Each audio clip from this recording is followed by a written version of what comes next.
แต่ด้วยการเสียสละนี้จะทำให้โลกใบนี้น่าอยู่ยิ่งขึ้นและการกระทำใดๆก็ตามที่ทำให้โลกใบนี้น่าอยู่ยิ่งขึ้นนั่นไม่ใช่ภารกิจที่เราถูกส่งมาหรอกครับ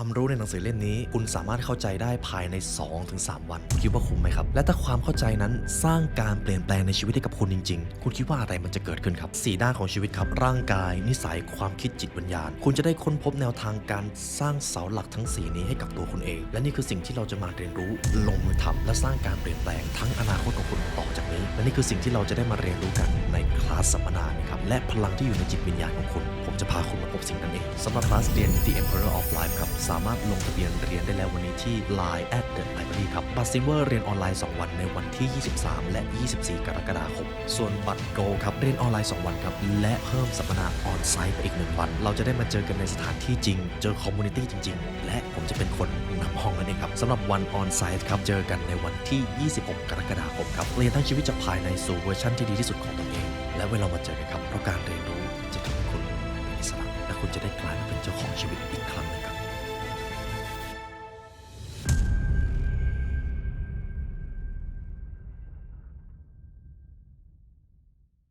ในพาร์ทที่2ของ Right Thing Right Now ครับเราจะมาเจาะลึกในเรื่องของ The We ครับในพาร์ทแรกเราพูดถึงเรื่องของ The Me ทำอย่างไรเราถึงจะสร้างคุณธรรมได้จากตัวเราเองแต่ในพาร์ทนี้เราจะพูดถึงบริบทที่มันใหญ่กว่านั้นนั่นหมายถึงมนุษยชาติครับก่อนอื่นครับผมจะมีประโยคหนึ่งที่โซเครติสท่านเคยได้กล่าวเอาไว้ Justice is a virtue that makes us useful to ourselves as well as to others ความยุติธรรมหรือคุณธรรมทำให้เรานั้นมีประโยชน์ต่อตัวเราเองและต่อผู้อื่นดังนั้นในพาร์ทนี้เราจะเอาพลังที่คุณผู้ฟังได้เรียนในพาร์ทแรกมาใช้กับโลกใบนี้ครับผมจะยกตัวอย่างถึงประวัติศาสตร์หนึ่งที่เคยได้เกิดขึ้นในช่วงเวลาที่โลกของเรากำลังมีสิ่งที่เรียกว่าทาสครับในยุคเวลานั้นมีชายผู้หนึ่งที่ชื่อว่าอับราฮัมลินคอล์นต้องการที่จะล้มเลิกระบบทาสเพราะเห็นว่ามนุษยชาติไม่ควรถูกกีดกันอิสรภาพเพียงเพราะระบบที่ถูกสร้างขึ้นมาชายผู้นี้ครับเป็นชายที่ขับเคลื่อนในมนุษย์ทุกคนเห็นถึงความเท่าเทียมจนกระทั่งในช่วงเวลานั้นเกิดสงครามที่เรียกว่า Civil War สงครามกลางเมืองของสหรัฐอเมริกาอเมริกาฝั่งเหนือครับเชื่อในเรื่องของการเลิกทาสหรือต้องการที่จะปลดปล่อยทาสในขณะที่อเมริกาฝั่งใต้ต้องการที่จะคงระบบนี้ไว้ในตอนนั้นเองครับฝั่งของอับราฮัมลินคอล์นอยู่ในสหรัฐอเมริกาฝั่งเหนือนอร์ทอเมริกาสิ่งที่เกิดขึ้นในตอนนั้นก็คือด้วยความเชื่อและปณิธานของเขาถึงแม้จะต้องเกิดสงครามเกิดความสูญเสียขนาดไหนก็ตามแต่สิ่งที่เขาเชื่อมั่นอย่างสุดหัวใจก็คือ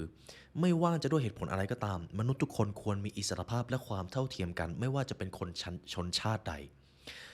และความเชื่อนี้เองที่มันสอดคล้องกับหลักคุณธรรมจนกระทั่งทุกวันนี้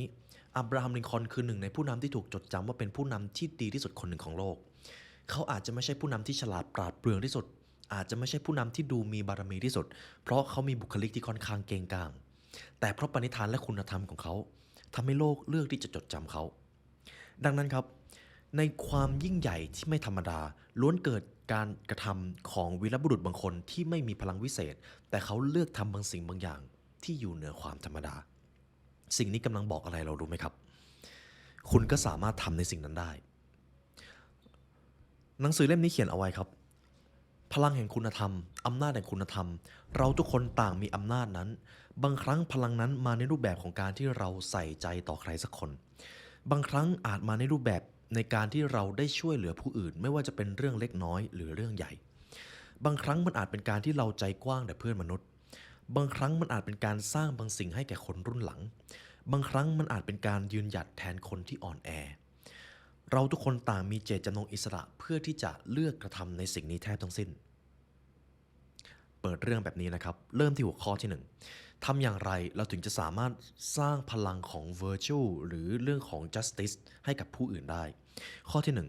1 you just have to be kind เพียงท่านเป็นคนใจกว้างผมจะมีประวัติศาสตร์หนึ่งจากหนังสือเล่มนี้มาเล่าให้ทุกท่านฟังนะครับและผมชอบมากครั้งหนึ่งในประวัติศาสตร์ครับจักรพรรดิฮาเดรียนได้มอบอำนาจให้กับชายผู้หนึ่งที่ชื่อว่าแอนโทนินัสฮาเดรียนได้มอบอำนาจ การครองบัลลังก์ให้แก่แอนโทนินัสทั้งที่แอนโทนินัสในตอนนั้นไม่มีสายเลือดเชื้อพระวงศ์อยู่เลยครับโดยที่ฮาเรียนขอสัญญาเพียงแค่ข้อเดียวเมื่อแอนโทนินัสได้รับอำนาจไปแล้วขอให้แอนโทนินัสสอนชายผู้หนึ่งที่มีชื่อว่ามาคัสออเรลิอัสให้เติบใหญ่และกลายมาเป็นผู้สืบทอดราชบัลลังก์แต่สิ่งที่น่าสนใจคืออะไรคือเหตุผลที่ทำให้จักรพรรดิฮาเรียนตัดสินใจมอบอำนาจให้กับชายที่ชื่อว่าแอนโทนินัสทั้งที่เขาไม่ได้มีเชื้อสายเลือดเลยคำตอบเรียบง่ายมากครับมีอยู่ครั้งหนึ่งที่ฮาเรียนแอบเฝ้าดูแอนโทนินัสครับในตอนนั้นแอนโทนินัสค่อยๆพาพ่อตาที่กำลังป่วยของเขาขึ้นบันไดและการกระทำนั้นเป็นไปด้วยความระมัดระวังและความเคารพแล้วด้วยความใจกว้างนี้เองทำให้ฮาเรียนประเมินแอนโทนินัสได้เลยว่าคนคนนี้เมื่อมีอำนาจจะยังเป็นคนที่ถ่อมตนเพราะในขณะที่เขาเห็นชายชราผู้หนึ่งที่ไม่ได้มีอำนาจไม่ได้มีบารมีอะไรแต่เขาก็ยังปรนนิบัติกับผู้อาวุโสด้วยความเคารพและความยำเกรงสิ่งเล็กๆน้อยๆจะสะท้อนการกระทำที่ยิ่งใหญ่ครับสิ่งนี้เลยทำให้ฮาเรียนครับตัดสินใจมอบอำนาจให้กับแอนโทนินัสได้โดยง่ายดายทีนี้ในชีวิตประจำวันของเราครับบางครั้งเราอาจจะถูกประเมินจากการกระทำในเรื่องเล็กๆน้อยๆเวลาเราเห็นคนอื่นเดือดร้อนเราเลือกที่จะทำอะไรระหว่างเมินเฉยหรือช่วยเหลือหรือช่วยหาทางออกเวลาที่เราเจอปัญหาไม่ว่าจะเป็นปัญหาเล็กหรือปัญหาใหญ่เราตอบสนองกับมันในท่าทีเชิงบวกหรือเชิงลบสิ่งเหล่านี้ครับนับทั้งหมดครับเรื่องเล็กๆน้อยๆที่เราทำจะสะท้อนการกระทำที่ยิ่งใหญ่ไม่ว่าเราจะรู้ตัวหรือไม่ก็ตามด้วยการกระทำที่แสนธรรมดาและเล็กน้อยจะกำหนดผลลัพธ์ที่ยิ่งใหญ่ในภายหลังดังนั้นช่วงเวลาที่คุณผู้ฟังปฏิบัติต่อผู้อื่นไม่ว่าคนคนนั้นจะเป็นคนที่มีความสัมพันธ์กับเราหรือไม่ก็ตามมีผลแทบทั้งสิ้นครับเลยเป็นเหตุผลของปรัชญาข้อแรกครับ you just have to be kind ท่านจงเป็นคนที่ใจกว้างครั้งหนึ่งมีประโยคนึงที่ถูกกล่าวไว้ในหนังสือเล่มนี้ครับเมื่อท่านมาที่โลกมนุษย์ท่านจะได้รับการต้อนรับดังนี้ยินดีต้อนรับสู่โลกสถานที่แห่งนี้จะร้อนระอุในช่วงฤดูร้อนและเยือกเย็นในช่วงฤดูหนาวท่านอาจมีอายุได้เกือบ100 ปีณสถานที่แห่งนี้แต่จะมีกฎเพียงข้อเดียวเท่านั้นที่ท่านต้องรักษาเอาไว้เพียงแค่ข้อเดียวจงใจกว้างแด่เพื่อนมนุษย์นี่คือกฎเพียงข้อเดียวที่ถูกเขียนไว้ในข้อนี้ครับจงไว้ใจต่อคนแปลกหน้าต่อคนที่ทำงานกับท่านหรือทำงานเพื่อท่านต่อคนที่ทำในสิ่งที่ผิดพลาดต่อลูกค้าและผู้มีส่วนได้ส่วนเสียต่อใครสักคนที่ผิดใจกับท่านต่ออนาคตและผู้คนที่กำลังลืมตาดูโลกจงใจกว้างแก่พวกเขาและเมื่อท่านทำสิ่งนี้ได้ท่านจะมีกฎข้อนี้ไว้ในใจครับ be kind ผมชอบสิ่งที่คุณไรอันฮอลิเดย์ได้เขียนไว้ในช่วงสุดท้ายของบทนี้มาคัสออเรลิอัสครับหนึ่งในจักรพรรดิที่ยิ่งใหญ่ที่สุดในปรัชญาสโตอิกและของฝั่งกรีกโรมันในยุคเวลานั้นแต่ทุกท่านเชื่อไหมครับมาคัสออเรลิอัสมีสิ่งเดียวในชีวิตที่เขาเสียใจมากที่สุดและเขาเอ่ยสิ่งนี้ออกมาในช่วงสุดท้ายของชีวิตเขาเอ่ยออกมาว่าช่วงเวลาเดียวที่ข้ารู้สึกเสียดายมากที่สุดคือช่วงเวลาที่ข้าสูญเสียการควบคุมตนเองมันคือช่วงเวลาที่ข้าพเจ้าสูญเสียความใจกว้างต่อผู้อื่นนี่คือสิ่งเดียวที่ข้าอยากจะกลับไปแก้ไขทุกท่านได้ข้อคิดอะไรจากประโยคนี้ครับและนี่คือปรัชญาสโตอิกข้อแรกที่เรามาพูดถึงกันในเรื่องของ virtue ทีนี้ผมอยากให้คุณผู้ฟังลองคิดภาพตามครับปรัชญาที่คุณเรียนมันคือสิ่งที่คุณจะเอาไปเป็นเสาหลักในชีวิตมันจะทำให้คุณเผชิญหน้ากับชีวิตได้ง่ายขึ้นบางครั้งชีวิตจะเป็นเรื่องยากแต่เพราะมันยากมันถึงมีความหมายและคุณจะมีเครื่องมือบางอย่างทำให้สิ่งนี้เป็นสิ่งที่อยู่ภายใต้การควบคุมของคุณและนี่คือสิ่งที่คุณจะได้รู้ในคอร์สนี้ครับความรู้ในหนังสือเล่มนี้คุณสามารถเข้าใจได้ภายใน 2-3 วันคุณคิดว่าคุ้มไหมครับและถ้าความเข้าใจนั้นสร้างการเปลี่ยนแปลงในชีวิตให้กับคุณจริงๆคุณคิดว่าอะไรมันจะเกิดขึ้นครับ4ด้านของชีวิตครับร่างกายนิสัยความคิดจิตวิญญาณคุณจะได้ค้นพบแนวทางการสร้างเสาหลักทั้ง4นี้ให้กับตัวคุณเองและนี่คือสิ่งที่เราจะมาเรียนรู้ลงมือทำและสร้างการเปลี่ยนแปลงทั้งอนาคตของคุณต่อจากนี้และนี่คือสิ่งที่เราจะได้มาเรียนรู้กันในค คลาสสัมมนานะครับและพลังที่อยู่ในจิตวิญญาณของคุณผมจะพาคุณมาพบสิ่งนั้นเองสำหรับคลาสเรียน The Emperor of Life ครับสามารถลงทะเบียนเรียนได้แล้ววันนี้ที่ Line @TheLibrary ครับบัตรซิลเวอร์เรียนออนไลน์2วันในวันที่23และ24กรกฎาคมส่วนบัตรโกลด์ครับเรียนออนไลน์2วันครับและเพิ่มสัมมนาออนไซต์ไปอีก1วันเราจะได้มาเจอกันในสถานที่จริงเจอคอมมูนิตี้จริงๆและผมจะเป็นคนนำห้องนั่นเองครับสำหรับวันออนไซต์ครับเจอกันในวันที่26กรกฎาคมครับเรียนทั้งชีวิตจากภายในสู่เวอร์ชันที่ดีที่สุดของตนเองและเวลามาเจอกันครับเพราะการเรียนรู้จะทำให้คุณเป็นอิสระและคุณจะได้กลายมาเป็นเจ้าของชีวิตอีกครั้งหนึงครับ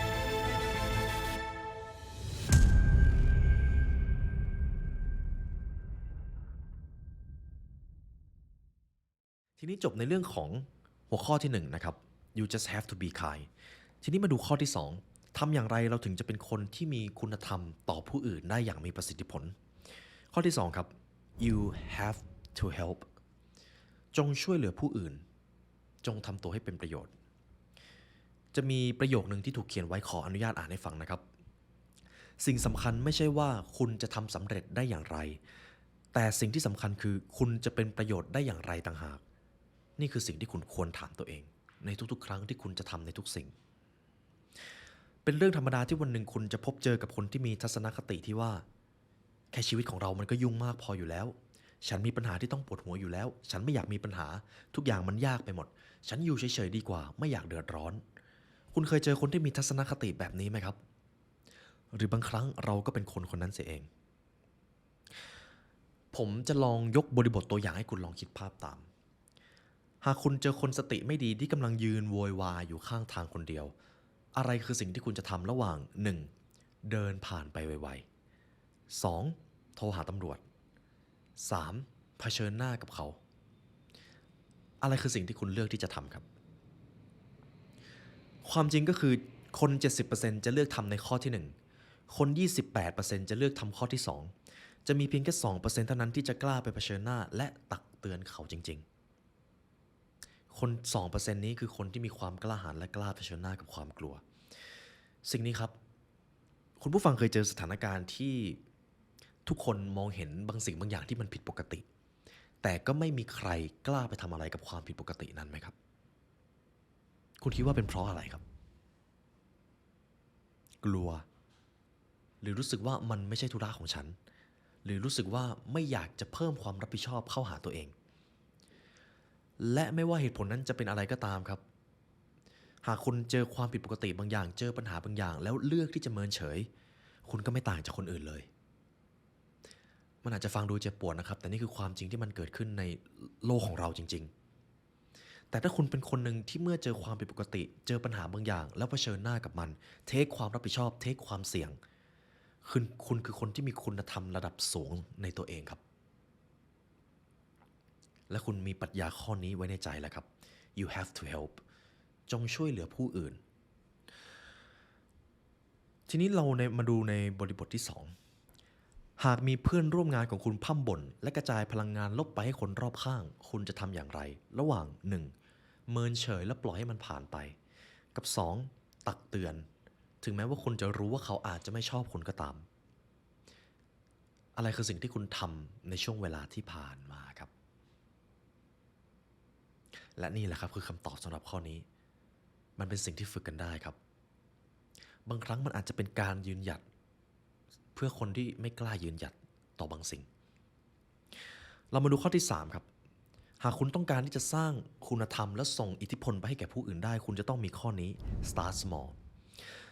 เริ่มกระทำในสิ่งเล็กๆและสิ่งเล็กๆนี้จะกลายเป็นสิ่งที่ยิ่งใหญ่ผมมีเรื่องราวหนึ่งมาเล่าให้ฟังและผมมองว่ามันเป็นเรื่องที่จะสร้างแรงบันดาลใจให้กับคุณได้ดีมากครับครั้งหนึ่งมีชาย2คน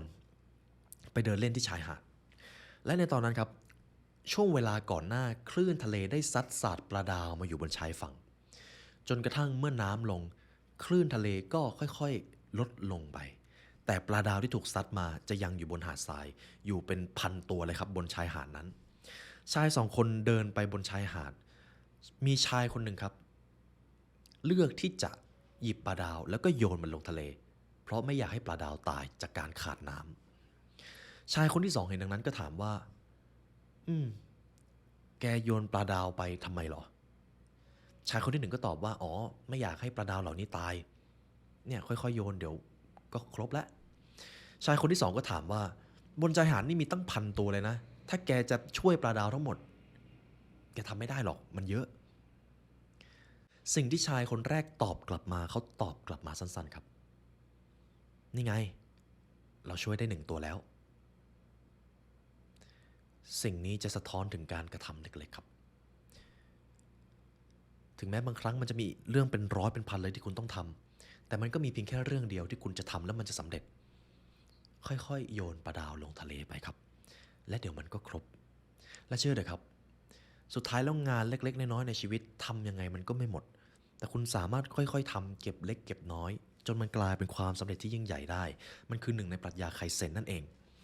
ทำสิ่งที่ยากในขณะที่มันยังง่ายทำสิ่งที่ยิ่งใหญ่ในขณะที่มันยังเล็กน้อยนี่คือประโยคที่อธิบายปรัชญาข้อนี้ได้ชัดที่สุดครับจะมีโค้ดของชาวอังกฤษนะครับซึ่งผมชอบโค้ดนี้มากขออนุญาตอ่านเป็นภาษาอังกฤษครับ For want of a nail the shoe was lost For want of a shoe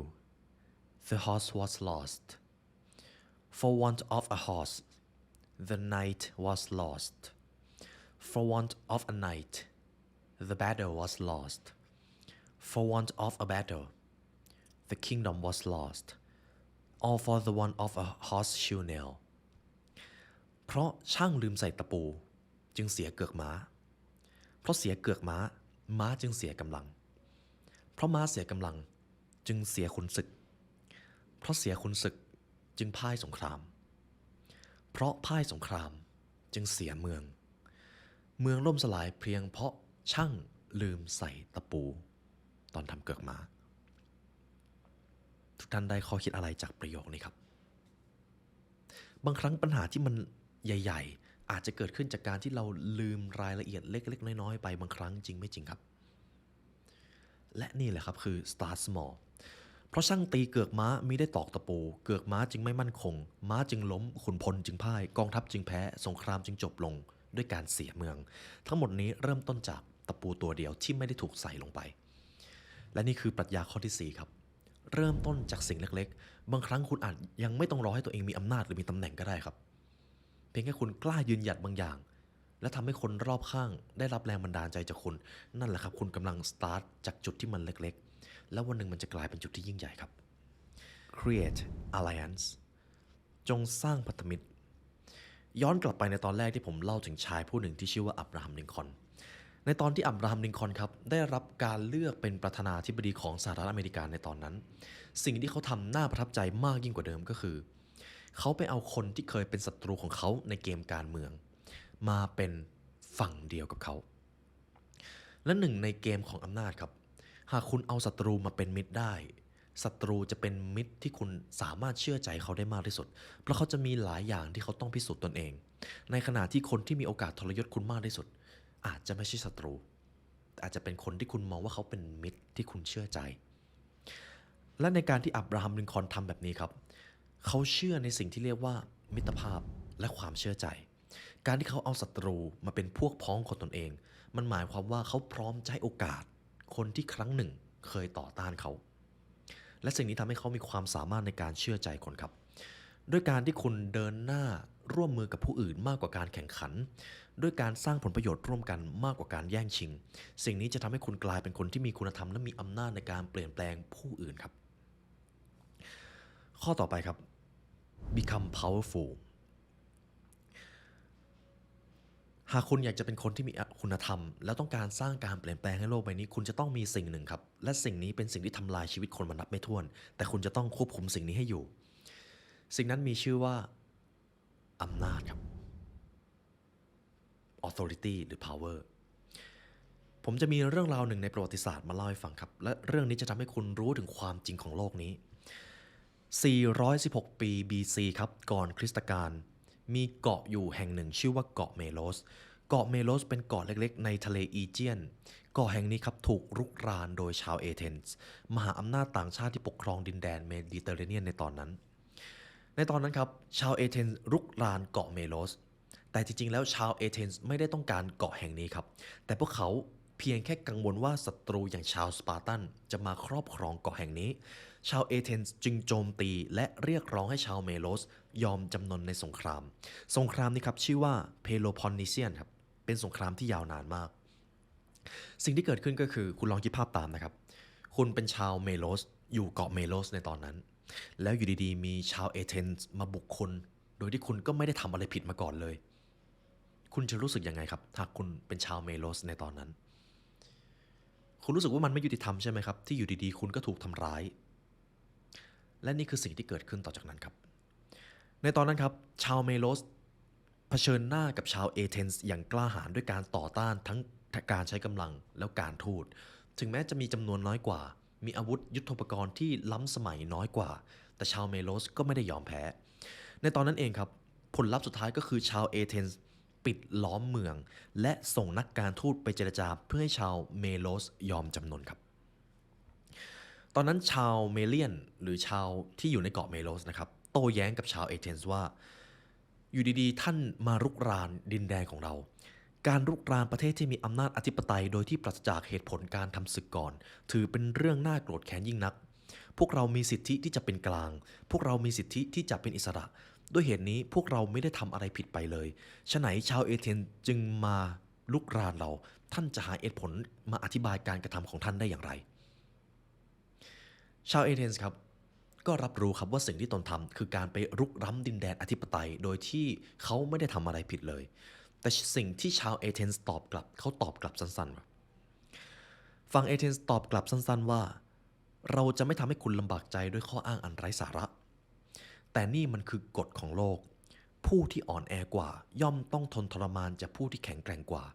และเราในฐานะชาวเอเธนส์เรามีกำลังมากกว่าเรามีอาวุธที่แข็งแรงกว่า ดังนั้นท่านก็ต้องรับกรรมในเรื่องนี้มันก็ง่ายๆแค่นี้เองมันคือกฎของโลกนี่คือความจริงที่เกิดขึ้นใน 416 ปีก่อนคริสต์ศักราชครับผู้ที่อ่อนแอกว่าย่อมต้องถูกกระทำจากผู้ที่แข็งแกร่งกว่ามันคือกฎของโลกผู้ที่มีอำนาจน้อยกว่า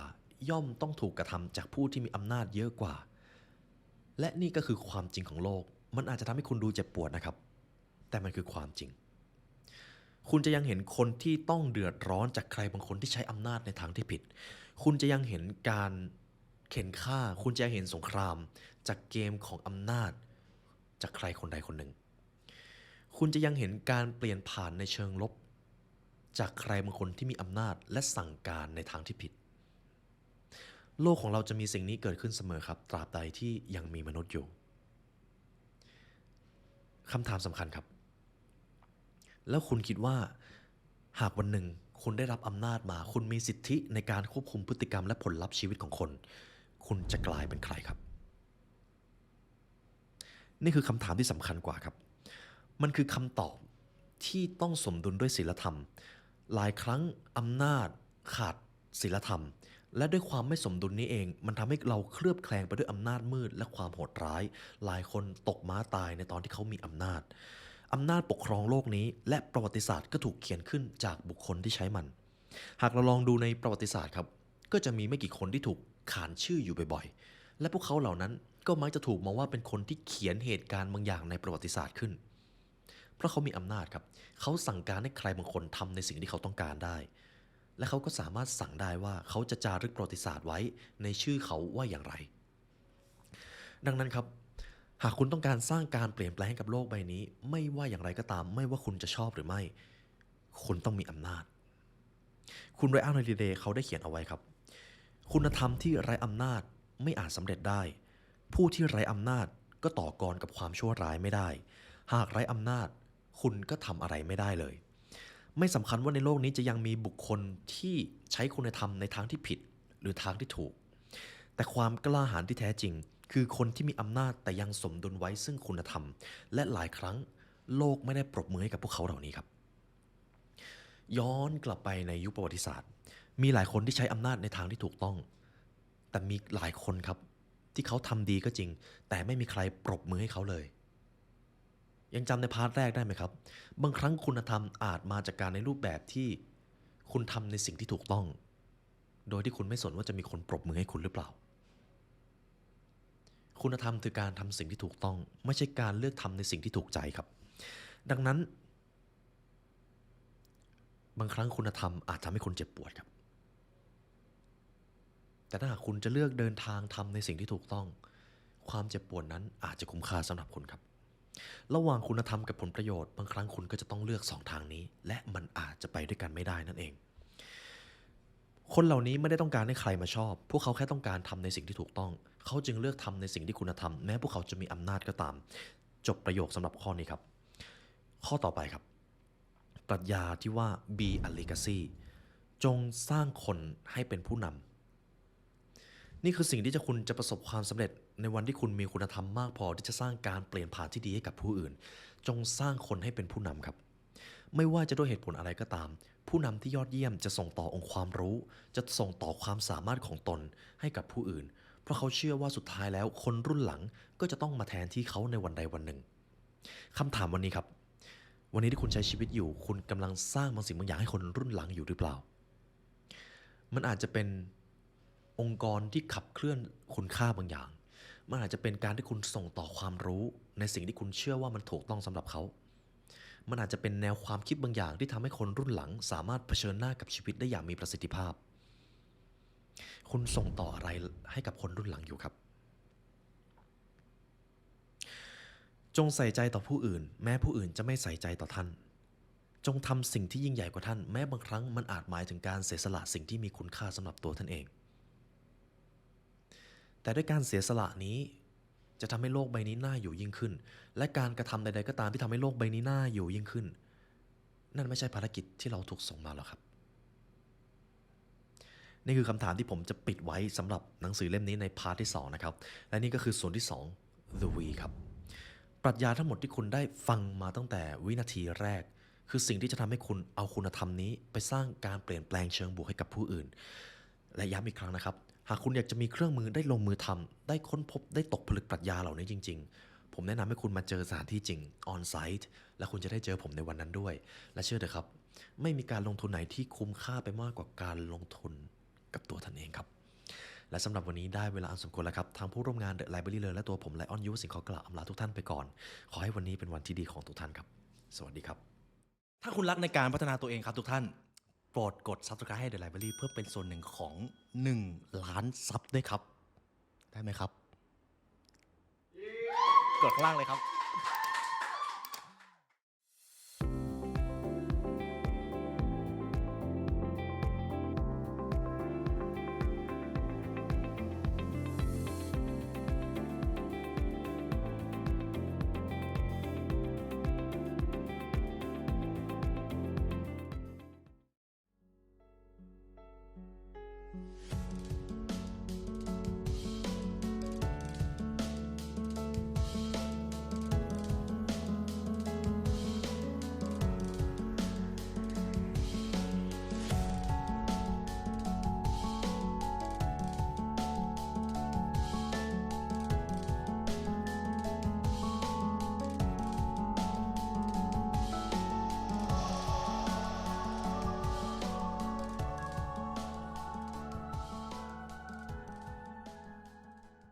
ความรู้ในหนังสือเล่มนี้คุณสามารถเข้าใจได้ภายใน 2-3 วันคุณคิดว่าคุ้มไหมครับและถ้าความเข้าใจนั้นสร้างการเปลี่ยนแปลงในชีวิตให้กับคุณจริงๆคุณคิดว่าอะไรมันจะเกิดขึ้นครับ4ด้านของชีวิตครับร่างกายนิสัยความคิดจิตวิญญาณคุณจะได้ค้นพบแนวทางการสร้างเสาหลักทั้ง4นี้ให้กับตัวคุณเองและนี่คือสิ่งที่เราจะมาเรียนรู้ลงมือทำและสร้างการเปลี่ยนแปลงทั้งอนาคตของคุณต่อจากนี้และนี่คือสิ่งที่เราจะได้มาเรียนรู้กันในคลาสสัมมนานะครับและพลังที่อยู่ในจิตวิญญาณของคุณผมจะพาคุณมาพบสิ่งนั้นเองสำหรับคลาสเรียน The Emperor of Life ครับสามารถลงทะเบียนเรียนได้แล้ววันนี้ที่ Line @The Library ครับบัตรซิลเวอร์เรียนออนไลน์2 วันในวันที่ 23 และ 24 กรกฎาคมส่วนบัตรโกลด์ครับเรียนออนไลน์2 วันครับและเพิ่มสัมมนาออนไซต์ไปอีก1 วันเราจะได้มาเจอกันในสถานที่จริงเจอคอมมูนิตี้จริงๆและผมจะเป็นคนนำห้องนั่นเองครับสำหรับวันออนไซต์ครับเจอกันในวันที่ 26 กรกฎาคมครับเรียนทั้งชีวิตจากภายในสู่เวอร์ชันที่ดีที่สุดของตนเองและเวลามาเจอกันครับเพราะการเรียนรู้จะทำให้คุณเป็นอิสระและคุณจะได้กลายมาเป็นเจ้าของชีวิตอีกครั้งหนึงครับ